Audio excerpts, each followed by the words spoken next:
तो दोस्तों आपको भी कई बार किसी टॉपिक के ऊपर प्रेजेंटेशन बनानी होती है और आप उसे यूनिक वे में प्रेजेंट करना चाहते हो। तो जिस तरह से ये एक तरीका मैंने आपको दिखाया कि अगर आपके पास मल्टीपल स्लाइड्स हैं और आप उन्हें इस तरह से व्यू करना चाहते हो तो ये आपकी प्रेजेंटेशन को एक यूनिक वे दे सकता है। ये बहुत ही सिंपल होता है क्रिएट करने के लिए। अगर आप इसे बनाना चाहते हैं तो आज की ये वीडियो आपके लिए बहुत ही ज़्यादा इंपॉर्टेंट होने वाली है, क्योंकि बहुत ही सिंपल स्टेप्स के अंदर हम कुछ ही टाइम में इस तरह की ट्रांजिशन लगाना सीख सकते हैं अपनी प्रेजेंटेशन के ऊपर। तो चलिए बिना देर किए हुए शुरू करते हैं इस वीडियो को और आते हैं अपनी कंप्यूटर स्क्रीन पर। तो जैसे कि आप देख पा रहे होंगे मैंने एक छोटा सा प्रेजेंटेशन यहाँ पे बना के रखा हुआ है कि मेरे पास इस तरह से एक ही स्लाइड के ऊपर 4 चीजें दिखा रखी हैं। 4 टॉपिक्स के बारे में मुझे बताना था, वो मुझे एक ही स्लाइड के ऊपर बताना था। तो मैंने कुछ इस तरह से उसको एक व्यू क्रिएट करके दे दिया कि वो कुछ इस तरह से आपके सामने में आ गया। अब अगर आपको ये चीज क्रिएट करनी है तो हम कैसे करते हैं? तो इसके लिए सबसे पहले हम लोग एक नई प्रेजेंटेशन फाइल ओपन कर लेते हैं, जिसके लिए हम लोग प्रेस करते हैं कंट्रोल N। अब कंट्रोल N करने के बाद हमारे पास एक ब्लैंक प्रेजेंटेशन इस तरह से यहाँ पे आ चुकी है।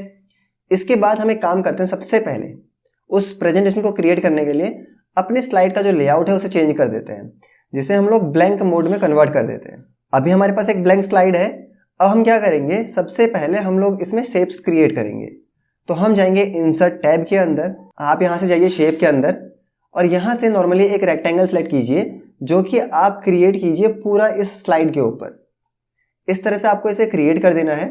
अब अगर हम लोग यहाँ पे इसकी विड्थ देखें तो आप देख सकते हो 33.87 सेंटीमीटर इसका यहाँ पे क्रिएट हो रहा है। लगभग यहाँ पे 34 सेंटीमीटर ये क्रिएट हो रहा है। हम एक काम करते हैं, यहाँ पे शेप आउटलाइन को यहाँ से नो आउटलाइन कर देते हैं और इसका एक बैकग्राउंड कलर हम लोग फिल कर देते हैं। तो हम लोग चले जाते हैं यहाँ से शेप फिल के अंदर। जो भी कलर आपको बैकग्राउंड में दिखाना होता है वो कलर आप इसके लिए सेलेक्ट कर लीजिए। मुझे ये डार्क ब्लू दिखाना है तो मैंने डार्क ब्लू सेलेक्ट कर लिया। अब इसके बाद हम लोग इंसर्ट के अंदर जाते हैं और वर्ड आर्ट में से पहला ऑप्शन हम लोग सेलेक्ट कर लेते हैं। अब इसके अंदर आप अपना टेक्स्ट लिख लो, जो भी टेक्स्ट आपको इसके अंदर लिखना है। फॉर एग्जाम्पल मैं इसके अंदर वही लिख लेता हूँ जो मैंने पिछले स्लाइड्स में लिखा था। तो मैंने उसमें लिखा था सब्सक्राइब, फिर मैंने कहा था एंटर, फिर मैंने वहाँ लिखा था फॉर और फिर मैंने यहाँ लिखा था मोर। अब हम यहाँ पे क्या करते हैं कि इसका जो साइज है वो थोड़ा बड़ा करते हैं, जिसमें से मैं सब्सक्राइब का साइज थोड़ा सा ज़्यादा बड़ा करने वाला हूँ। तो इस तरह से मैंने इसको रखा और आप इसको अपनी स्क्रीन पे एडजस्ट कर लीजिए। अब जो भी कलर आपको इसके लिए रखना है आप यहाँ पे होम टैब में जाइए और यहाँ पे आने के बाद आप टेक्स्ट फिल में से इसे कोई सा भी कलर दे सकते हैं। जैसे मैंने इसे येलो कलर दिया और इसको दिखाने के लिए मैं यहाँ पे एक वाइट कलर दे देता हूँ। अब अगर आपको फॉन्ट की स्टाइल चेंज करनी होगी तो नॉर्मली आपको यहाँ क्लिक करना है। आपको कई तरह की फॉन्ट स्टाइल यहाँ देखने को मिलती हैं। अब जो भी फॉन्ट स्टाइल आपकी प्रेजेंटेशन के अकॉर्डिंग मैच होती है वो आप सेलेक्ट कर सकते हैं। तो काफ़ी सारी फॉन्ट स्टाइल यहाँ पे मौजूद हैं, तो कोई सी भी एक फॉन्ट स्टाइल जो मुझे यहाँ पे ठीक लगती है वो मैं यहाँ पे लगा लेता हूँ। तो यहाँ पे ये वाली जो फॉन्ट स्टाइल है जिसमें लिखा है हार्लो सॉलिड इटैलिक, हम इसको सिलेक्ट कर लेते हैं और मैं इसका साइज थोड़ा सा और बड़ा कर लेता हूँ। आपको इतना कर लेना है। अब इसके बाद हम देखते हैं कि अभी हम लोगों ने थोड़ी देर पहले देखा था इस स्लाइड का जो साइज है वो लगभग क्रिएट हो रहा था 34 सेंटीमीटर। मुझे यहाँ पे 4 बॉक्सेस क्रिएट करने हैं इक्वल शेप्स में। तो लगभग हमारा जो एक शेप क्रिएट होगा वो होगा 8.5 का राउंड। तो हम एक काम करते हैं, हम अगेन इंसर्ट टैब के अंदर जाएंगे, फिर हम शेप में चले जाएंगे। यहाँ से हम लोग एक रेक्टेंगल क्रिएट करते हैं कुछ इस तरह से। अब यहाँ क्रिएट करने के बाद यहाँ पे जो इसका साइज है, जो इसकी विड्थ है, उसे हम लोग चेंज करते हैं। मैंने इसे चेंज किया 8.5 में। अब इतना करने के बाद हम लोग यहाँ से शेप आउटलाइन में से नो आउटलाइन कर देते हैं। अब यहाँ पे आप एक कलर फिल कर लो, यानी जो भी कलर आपको दिखाना है। फॉर एग्जाम्पल मुझे उसे ब्लू कलर दिखाना है। अब जो ब्लू कलर है अगर आपको मैचेबल मिल रहा है तो आप ले सकते हैं, अदरवाइज आप मोर फिल में जाइए और यहाँ से आने के बाद आप अपने अकॉर्डिंग यहाँ पे कलर को मैनेज कर सकते हैं। तो कुछ इस तरह से आपके पास एडिटिंग ऑप्शन खुल जाते हैं। जैसे मैं इसको ओके करूँगा तो यहाँ पे एक कलर क्रिएट हो जाएगा। इतना करने के बाद मैं कीबोर्ड से कंट्रोल और शिफ्ट को होल्ड करके रखता हूँ और माउस के थ्रू इस शेप को ड्रैग करता हूँ, जिससे कि उसका डुप्लीकेट क्रिएट हो जाएगा जस्ट उसके साइड में। अब यहाँ पे मैं इसका भी कलर फिल करना चाहता हूँ, बट इसका कलर मैं थोड़ा सा और कस्टमाइज करना चाहूँगा यहाँ से। तो यहाँ से मैंने कलर को थोड़ा सा और कस्टमाइज किया। देखते हैं कि क्या व्यू इसका आता है और इसे ओके कर देते हैं। तो कुछ इस तरह से यहाँ पे एक व्यू क्रिएट हो जाएगा। फिर मैं इसको भी कॉपी कर लेता हूँ, यानी कि कंट्रोल शिफ्ट हमको दबा के रखना है और माउस से इसको ड्रैग करना है। इसके बाद हम लोग यहाँ पे आके इसे दे देते हैं ये वाला कलर, ठीक है। उसके बाद दोबारा से हम लोग मोर फिल कलर पे जाते हैं और यहाँ से थोड़ा बहुत अगर आपको डार्क करना होता है इसे तो आप यहाँ से कर सकते हो। फिर मैं कंट्रोल शिफ्ट बटन दबा के रखता हूँ और इसे डुप्लीकेट करता हूँ। अब इतना करने के बाद हम इसका भी थोड़ा कलर जो है उसे मैनेज कर लेंगे। तो नॉर्मली मैं कहीं पे इस दूसरी जगह पे क्लिक करता हूँ और यहाँ से कोई कलर सेलेक्ट करता हूँ। अब ये थोड़ा सा यहाँ पे डिफरेंट लग रहा है, तो एक काम करते हैं, इसका भी कलर थोड़ा सा मैनेज करते हैं हम लोग। यहाँ पे क्लिक करते हैं और इसको ओके करते हैं। तो आपको कलर इस तरह से मैनेज करना है कि वो लगे कि यहाँ पे उसी का एक शेड क्रिएट हो रहा है। तो यहाँ पे मैंने कुछ इस तरह से कलर्स को यहाँ पे मैनेज कर लिया है। अब आप अपने अकॉर्डिंग यहाँ पे कलर ले लेना, जिस तरह से भी आपको कलर सही लगेगा। इतना करने के बाद अब हमें क्या करना है, अब हमें आना है इंसर्ट में, शेप में जाना है और एक छोटा सा यहाँ पे एक ट्राइंगल क्रिएट करना है। तो मैंने कुछ इस तरह से यहाँ पे एक ट्राइंगल क्रिएट किया और इसको मैं रोटेट करता हूँ यहाँ से आके 90 डिग्री। किधर साइड को? हम इसको सिलेक्ट करते हैं राइट साइड को, ठीक है। अब इसको हम लोग यहाँ पे रख देंगे, इसके बी साइड में। आउटलाइन इसके ऑफ कर देते हैं हम लोग। और उतना करने के बाद इसमें सेम शेप का कलर फिल कर देंगे। शेप फिल में जाते हैं, आई ड्रॉपर पे क्लिक करते हैं और नॉर्मली इस पे क्लिक कर देंगे। कंट्रोल शिफ्ट बटन दबा के रखते हैं, इसको कॉपी करते हैं आगे। उसके बाद इसका जो कलर फिल करेंगे आई ड्रॉपर के थ्रू सेलेक्ट करेंगे और यहाँ पे क्लिक कर देंगे। कंट्रोल शिफ्ट बटन दबा के रखेंगे, देन हम इसको दोबारा डुप्लीकेट करेंगे और उसके बाद हम लोग यहाँ जाएंगे, आई ड्रॉपर टूल सेलेक्ट करेंगे और यहाँ से कलर को सेलेक्ट कर लेंगे। कंट्रोल शिफ्ट बटन दोबारा से दबा के रखते हैं और फिर से इसको एक डुप्लीकेट क्रिएट कर देते हैं। उसके बाद शेप फिल में जाते हैं, आई ड्रॉपर टूल सेलेक्ट करते हैं और यहाँ से कलर सेलेक्ट कर देते हैं। अब आपका इतना काम यहाँ पे कंप्लीट हो चुका है। अब आपको इसके अंदर अपना कंटेंट रखना है। तो अगर मैं आपको अपनी पिछली प्रेजेंटेशन दिखाता हूँ तो वहाँ पे आप देख सकते हो कि कुछ इस तरह से यहाँ पे लिखा है 1, यहाँ 2, यहाँ 3, यहाँ 4 लिखा हुआ है। यानी मैंने अलग अलग शेप्स क्रिएट किए हैं और शेप्स के अंदर लिखा हुआ है। तो इसके लिए हम लोग दोबारा से अपनी प्रेजेंटेशन के ऊपर जाते हैं। सबसे पहले हमने क्या किया, हम इंसर्ट टैब में गए, शेप में हम लोगों ने क्लिक किया और यहाँ से नॉर्मली मैं एक शेप क्रिएट करता हूँ सर्कल, और उसको क्रिएट करने के लिए मैं कीबोर्ड से शिफ्ट बटन दबा के रखता हूँ और उसके बाद मैं इस शेप को क्रिएट करता हूँ। इसलिए मैंने शिफ्ट को होल्ड करके रखा कि वो इक्वल आए, उसके हर एस्पेक्ट जो रेशियोज वगैरह होते हैं वो फिक्स्ड आए। आउटलाइन में इसका यहाँ पे आके रख लेता हूँ व्हाइट कलर में। शेप फिल में यहाँ से आके मैं इसको लाइट कलर का यहाँ पे ब्लू कलर दे दूंगा। कुछ इस तरह से यहाँ पे क्रिएट हो जाएगा। अब यहाँ पे ना ये जो हमारे ट्राइंगल्स हैं थोड़ा सा मुझे लगता है कि थोड़ा ऊपर हो रहे हैं, तो इस पर क्लिक करते हैं, कीबोर्ड से कंट्रोल दबा के रखते हैं, इस पर क्लिक करते हैं, इस पर क्लिक करते हैं, इस पर क्लिक करते हैं। उसके बाद शिफ्ट बटन दबा के रखते हैं और थोड़ा सा इनको नीचे ले आते हैं, तो लगभग मैं इनको यहाँ ले आता हूँ। उसके बाद हम लोग सर्कल को मैनेज कर लेंगे इस तरह से। इतना करने के बाद अब इसके अंदर मैं लिखता हूँ 1। आप ABCD भी लिख सकते हो। तो अभी एक काम करते हैं, चलिए इसमें हम ABCD ही लिख लेते हैं। तो मैंने इसके अंदर A लिखा जो कि व्हाइट कलर में आ रहा है अभी।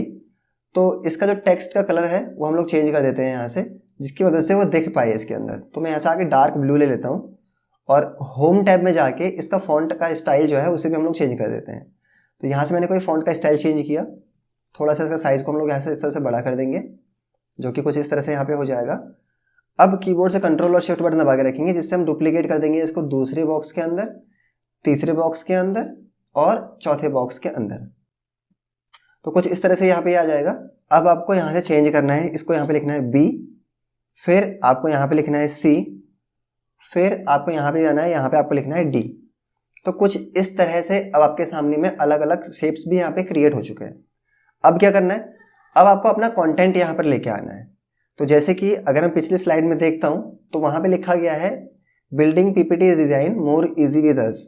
तो ये आप खुद से भी लिख सकते हो और जरूरी नहीं है कि आपको यही लिखना है, वो तो आप अपने कंटेंट के बिहाफ पर लिखोगे। तो मैंने एक स्लाइड को फिल करने के लिए उस चीज़ को लिखा हुआ है, मैं अगेन उस चीज़ को लिखता हूँ। तो अगर मुझे उस चीज़ को लिखना होगा तो हम क्या करेंगे, हम वर्ड आर्ट ऑप्शन में जाएंगे और यहाँ से एक normally word art style select कर लेते हैं। तो इसके अंदर मैं दोबारा से वही टेक्स्ट लिख लेता हूँ। इसके अंदर मैं लिखता हूँ building PPT is now easier with us. So मैंने इसके अंदर ये टेक्स्ट लिखा। अब यहाँ पे आप अपनी स्लाइड के बिहाफ पे उसका साइज छोटा कर लो, यानी कि आपका ये जो टेक्स्ट है ये स्लाइड में कहाँ तक मैनेज हो सकता है उसके बिहाफ पे आप इसका साइज रख लो। तो मैंने इसको यहाँ पे इस तरह से रखा है। इसकी जो फॉन्ट की स्टाइल है वो मुझे चेंज करनी है, तो नॉर्मली हम लोग यहाँ क्लिक करेंगे और यहाँ से हमारे पास डिफरेंट टाइप के फॉन्ट्स होते हैं एज यू नो। तो यहाँ से आगे हम लोग कोई भी स्टाइल सेलेक्ट कर लेते हैं। फॉर एग्जाम्पल मैं इसको यहाँ पे ये स्टाइल देता हूँ। इसके बाद अगर आपके टेक्स्ट में स्पेस ज़्यादा है तो आप यहाँ से स्पेस भी मैनेज कर सकते हो। तो अभी मेरे टेक्स्ट में स्पेस इनफ है और टेक्स्ट का जो साइज़ है वो थोड़ा सा ज़्यादा बड़ा है, तो मैं इसका साइज जो है वो थोड़ा छोटा करता हूँ जिससे कि उसमें और थोड़ा सा स्पेस बच सके और मैं उसमें और भी कुछ लिख पाऊँ और आपका टेक्स्ट प्रॉपर्ली विजिबल हो पाए। उसके लिए आप उसका वो कलर सेलेक्ट कीजिए जिसके यहाँ पे वो दिख पाए। तो मैं इसको व्हाइट कर देता हूँ क्योंकि ब्लू के ऊपर व्हाइट दिख जाएगा। कंट्रोल शिफ्ट बटन दबा के रखते हैं एंड देन ध्यान रखना कि आप किस तरह से क्या क्या सेलेक्ट कर रहे हो। कंट्रोल Z करता हूँ दोबारा से। मैं नॉर्मली इस पर क्लिक करता हूँ, यानी कि इस बॉक्स के ऊपर कंट्रोल शिफ्ट बटन दबा के रखता हूँ एंड देन मैं इसको ड्रैग करता हूँ। आप देख सकते हो इस तरह से ये चीज़ क्रिएट हो जाती है यहाँ पे। फिर मैं कंट्रोल शिफ्ट बटन दबा के रखता हूँ एंड देन मैं यहाँ पे इसको डुप्लीकेट कर देता हूँ लाइक दिस एंड अगेन मैं यहाँ पे कंट्रोल शिफ्ट बटन दबा के रखता हूँ एंड अगेन मैं इसको यहाँ पे आके डुप्लीकेट कर देता हूँ। ठीक है, आई होप इतना क्लियर हो गया होगा। अभी जो नीचे वाला सेक्शन है इसका आपको ये भी फुलफिल करना होगा, तो ये भी आप फुलफिल कर लोगे अपने बिहार पे। तो अभी मैं एक काम करता हूँ, पिछली वाली स्लाइड से इसमें कॉपी कर देता हूँ चीज़ों को। अभी आप देख सकते हो एक तो मेरे पास ये है और एक ये है, तो मैं इसको सेलेक्ट करता हूँ, कीबोर्ड से कंट्रोल बटन दबा के इस इमेज को भी सिलेक्ट कर लेता हूँ। सिंपली कंट्रोल C जो कि कॉपी करने के लिए यूज़ होगा। नॉर्मली हम अपनी स्लाइड्स के ऊपर जाएंगे एंड कंट्रोल +V, तो कुछ इस तरह से यहाँ पे ये ऐड हो जाएगा। ठीक है, आप इसे मैनेज कर लो अपनी स्लाइड के ऊपर, और अगर आपको साइज़ छोटा करना हो टेक्स्ट का तो आप यहाँ पे आके साइज़ भी छोटा कर सकते हो, जिस तरह से आपके स्लाइड के ऊपर वो मैनेज हो पाए। इस तरह से मैंने इसको लिया, थोड़ा सा साइज़ का और छोटा करता हूँ मैं। इस तरह से मैंने इसको रख लिया यहाँ पे। ठीक है, अब यहाँ पे कंट्रोल शिफ्ट बटन दबा के रखते हैं एंड देन मैं इसको डुप्लीकेट कर देता हूँ अनदर स्लाइड के ऊपर। अगेन सेम प्रोसीजर अप्लाई करना है एंड वंस अगेन आपको ये अप्लाई करना है। तो इस तरह से अब मेरी जो स्लाइड्स हैं वो तो यहाँ पे लगभग कंप्लीट हो चुकी है। अब आगे क्या प्रोसीजर हम लोगों को इसके लिए फॉलो अप करना है, तो हम क्या करते हैं, थोड़ा सा मैं इसको जूम आउट करता हूँ। मैं एक काम करूँगा, मैं यहाँ से लेके इतना सिलेक्शन क्रिएट करूँगा जिससे कि जो पहला वाला सेक्शन है ये पूरा सिलेक्ट हो जाएगा, और मैं इसको एक ग्रुप करूँगा जिसके लिए हम कंट्रोल G प्रेस कर सकते हैं। उसके बाद हम यहाँ आने के बाद दोबारा से इतना सिलेक्शन सेलेक्ट करेंगे, कंट्रोल Z, जिससे कि ये सिलेक्ट हो जाएगा और ग्रुप हो जाएगा। उसके बाद हम इतना सिलेक्ट करेंगे और फिर हम इसे करेंगे कंट्रोल G, जिससे कि ये ग्रुप हो जाएगा। उसके बाद हम इन्हें सेलेक्ट करेंगे और करेंगे कंट्रोल G, जिससे कि अब ये ग्रुप हो जाएगा। अब ये सब ग्रुप तो हो गए हैं, बट हुआ ये है कि ये इसके ऊपर आ गया है। आप देखोगे ये इसके ऊपर आ गया है और ये इसके ऊपर आ गया है, जो कि ऐसा नहीं होना चाहिए। सबसे ऊपर ये वाला होना चाहिए, फिर ये होना चाहिए, फिर ये होना चाहिए और ये होना चाहिए। तो इसके लिए आप क्या करोगे, यहाँ पे अगर आपको ऐसा लगे तो आपको C वाले बॉक्स पे क्लिक करना है, आपको अरेंज ऑप्शन में जाके ब्रिंग टू फ्रंट कर देना है। B वाले पे क्लिक करना है, बाद में C वाले के बाद ब्रिंग टू फ्रंट करना है, जिससे कि वो C वाले के ऊपर आ जाएगा।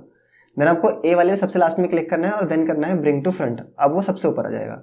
यानी सबसे पीछे D वाला है, फिर C वाला, फिर B वाला और फिर A वाला। ठीक है, इतना करने के बाद आप इस स्लाइड के ऊपर यहाँ पे क्लिक कीजिए और कंट्रोल D की मदद से आप इसको डुप्लीकेट कर सकते हैं। अब जो आपकी दूसरी स्लाइड है उस पर तो आपको कुछ काम नहीं करना, बट जो पहली स्लाइड है उसमें आपको इन शेप्स को कुछ इस तरह से मैनेज करना है कि ये यहाँ पे कंजस्टेड दिखें आपको। जहाँ पे हम लोग B पे क्लिक करेंगे और कीबोर्ड से शिफ्ट बटन दबा के रखेंगे और इसको हम लोग इस तरह से इसको खींचेंगे इधर को। ठीक है, आपको इतना रख लेना जिससे कि उसका टेक्स्ट ना दिखे आपको। फिर सेम आपको यहाँ पे क्या करना है, C वाले को सिलेक्ट करना है एंड आपको इसे मूव करना है, इस तरह से आपको सिलेक्ट करना है और यहाँ तक लेके आना है। सेम आपको D वाले के लिए भी करना है, आपको D वाले को सिलेक्ट करना है एंड इस तरह से आपको इसे मैनेज कर लेना है। ठीक है, अब ये कुछ इस तरह से यहाँ पे हो चुका है, तो आप इसको मैनेज कर लो। ओके, अभी तक इतना क्लियर है। अब हम लोग इस पहली स्लाइड को कॉपी करेंगे कंट्रोल C और सेकंड स्लाइड के बाद में इसको पेस्ट कर देंगे। ऐसा मैं इसलिए कह रहा हूँ क्योंकि पहले हमारे ये वाली स्लाइड आएगी, उसके बाद ये प्ले होगा, फुल दिखेगा। उसके बाद जब ये कंप्लीट हो जाएंगी तो फिर से हमें यही वाली स्लाइड दिखेगी, इसलिए हम लोग इसके नीचे इसको रख रहे हैं। अब हम जाएंगे ट्रांजिशंस के ऊपर, यहाँ से हम लोग मोर्फ वाले ट्रांजिशन को सिलेक्ट करेंगे, जहाँ पे आप देख सकते हो कि कुछ इस तरह से यहाँ पे मोर्फ ट्रांजिशन काम कर रहा है। अब इतना करने के बाद यहाँ पे हम क्या करेंगे, हम अप्लाई टू ऑल कर देंगे। अप्लाई टू ऑल करने पर सभी पर, पहले पे भी, दूसरे पे भी और तीसरे पे भी लग जाएगा। अब हम चाहते हैं कि ये जो स्लाइड्स हैं ये ऑटोमेटिकली प्ले हों, तो हम एक काम करते हैं कि जो पहली वाली स्लाइड है वो 1 सेकंड के बाद चेंज होनी चाहिए। देखिए टाइम आप अपने अकॉर्डिंग मैनेज कर सकते हो। फिर जो दूसरी वाली स्लाइड है वो कम से कम 3 सेकंड तक स्क्रीन पर रुकी हुई रहनी चाहिए। उसके बाद जो हमारी नेक्स्ट स्लाइड है वो आ जानी चाहिए। तो इसके बाद तो अभी हमारे पास कोई भी स्लाइड नहीं है, तो हम इसके लिए टाइमिंग सेट नहीं भी करें तो चल सकता है। अब आपको क्या करना है, आप इसको फुल स्क्रीन प्ले करने के लिए आपको कीबोर्ड से जस्ट F5 प्रेस करना है। जैसे कि आप देखोगे इस तरह से आपकी पहली स्लाइड आएगी, फिर उसके बाद आपकी ये वाली जो स्लाइड है वो दिखेगी जो कि 3 सेकंड के लिए चलेगी, उसके बाद ये कंप्लीट हो जाएगी। तो इस तरह से आप इसमें ट्रांजिशन लगा सकते हो। मूव्स के थ्रू आप अपनी ट्रांजिशन, अपनी स्लाइड्स, अपनी प्रेजेंटेशन को एक यूनिक वे में क्रिएट कर सकते हो। तो आई होप कि दोस्तों आपको एक छोटा सा ट्यूटोरियल पसंद आया होगा, आपने वीडियो को एंजॉय भी किया होगा। अगर आपको वीडियो अच्छी लगी हो तो प्लीज़ इस वीडियो को लाइक करें, शेयर करें और साथ ही एक कमेंट करके अपना फीडबैक जरूर दें। और अगर आपके पास लैपटॉप या कंप्यूटर है तो उस पर इसे ज़रूर ट्राई कीजिए, और जिससे भी ये ट्रांजिशन कंप्लीट होता है वो एक कमेंट करके बता सकते हैं। तो मिलते हैं नेक्स्ट वीडियो में, तब तक के लिए थैंक यू।